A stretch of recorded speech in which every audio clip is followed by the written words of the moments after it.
mẹ́rin lọ́kọ̀ sí rí ó sì lè máa dùn wọ́ clear statement máa lùkùrá ni gbogbo ẹnikẹ́ni tó bá dọ̀dọ̀ ọlọ́run lálẹ́ kí a máa lọ pẹ̀lú ẹ̀sìn mi tó bá yàtọ̀ sí Islam láàmì yóò kọ̀ bá ẹlẹ́mìn láyé ọlọ́run ní gba ìsinmi lọ́wọ́ ẹnìkan àfi Islam ọlọ́run wá dúró ń bẹ̀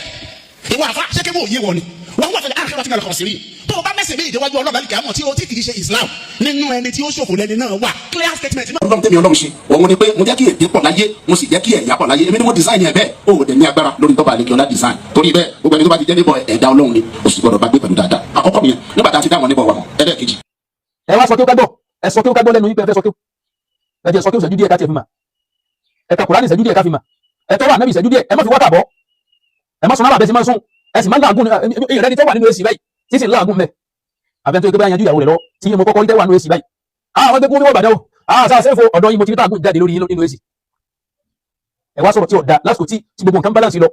ẹ wá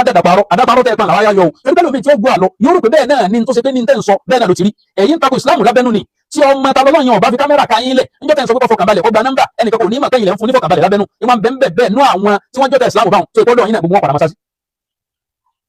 ọlọ́run sọ bá nàbí pé àwọn mùnáfìkì astaghfirta lahum am lam tastaghfir lahum lan yaghfira Allahu lahum ọba àdìrẹ́ bẹ́ẹ̀ fún ọba àmàdìrẹ́ bẹ́ẹ̀ fún wọn wọn yẹ sẹ́nìkan tó lélárí kan tó láǹkúrí kan mùnáfìkì ní ìdẹ́yìn gánmà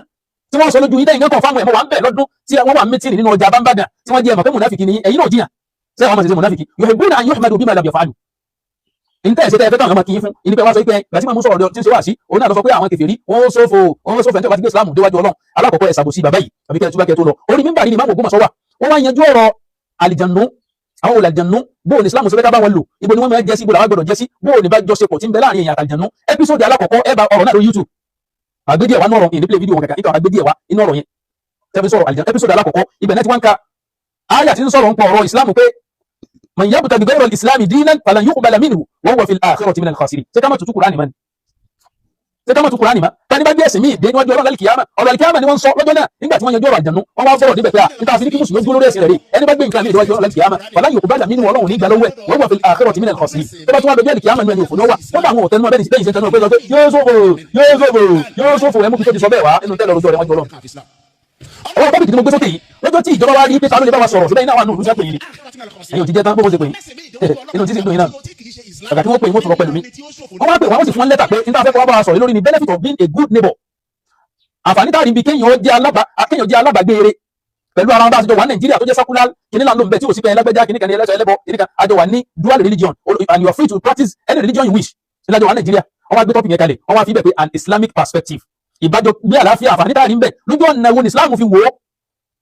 àwọn pè máa gbogbo máa sọ pé wọ́n ti tẹ̀ bàbá ìdẹ̀ balance ẹ̀ wọ́n kálukú lówó fídíò náà ó dẹ̀ ní tí ó gbà fún wọn gbà náà gan comment sílẹ̀ pé ọkùnrin ọ̀yẹ̀jú wọ́n là lọ́tọ̀ọ̀tọ̀ pé ìlú yìí ṣe ìlú Islam mùsùlùmí ọmọ wà ń bẹ̀ kírísítẹ́nì ọmọ wà ń bẹ̀ ẹlẹ́bọ̀ ọmọ wà ń bẹ̀ ó dà free thinker wà ń bẹ̀ ó kálukú àjọ mọ́ ẹ ṣe tó bá ti jẹ́ bí ọ̀rọ̀ ayé àjọ bara wa láàyè àjọ lùfẹ́ láàrin ara wa ṣé Kùránì náà wà ọ̀kọ̀ lámọ́lẹ̀ fún wa ni ṣe bíbí ẹ̀sìn ni wọ́n ti ní ká pín ra wa lakum dinukum waliya din ṣe gbàgbé díẹ̀ tẹ́ pàtì ẹ̀lẹ́lọ́lé kí ó náà ṣe gbàgbé díẹ̀ tẹ́ kémbè ọlọ́ni wa yuhibbuna an yuhmadu bima lam yaf'alu ọlọ́ni wa la tahsabannahum bimafazatin min al-'adhabi wa lahum 'adhabun alim èyí ò ní bá wàlẹ́ fún yín o ṣe pẹ́ láwọn ọmọ tẹ́ inú filẹ̀ ẹ̀láwọn ẹbí tẹ́ filẹ̀ ẹ̀láwọn ìdílé tẹ́ filẹ̀ ẹ̀rọ jágbó díẹ̀ lẹ́nu ọmọ tí wọ́n ń pọ̀ lọ́jọ́ alákọ̀ọ́kọ́ ọ̀rọ̀ ọmọ tó ẹ̀kọ́ mẹ́kiri sókè òní ẹ̀ sọ balabala ó mọ̀ kankan ó ní ìrírí náà pé làgbà nínú ìrírí àwájú ọ̀lọ́ nínú káà ti fẹ́ mọ̀ ọdún bí èèyàn àti mọ̀ ọdún bí ẹ̀tọ́ bí ẹnìkan tó gbàgbé kọjá ẹ̀ mọ̀ sí tó wáyé bá ẹ̀ mọ̀ sí ọmọ sọ̀rọ̀ tó wáyé wà lára rẹ̀ tí a ti gbọ́ gbogbo àwọn ẹ̀ ń bá rí tẹ́ múra sọ̀rọ̀ tẹ́ múra kankan tẹ́ mú kókókókókó bí frozen fish téèyàn fẹ́ tún ká téèyàn sọmọ́lẹ̀ wọ́n rò pé ọ̀rọ̀ ìgbẹ̀fẹ́ sọmọ́ ọ̀rọ̀ yìí kò sọ̀pọ̀ lọ́mí ara inú kọ́pá díẹ̀ àwọn terrorist ní mọ̀ sọ òkùnú ẹranko ẹ̀wọ̀ kí n tó lọ jàre ọya Haúsá òkùnú ọpọlọ akíkpagó náà bí ọpọlọ gúnmí ni ọya Haúsá terrorist group ọya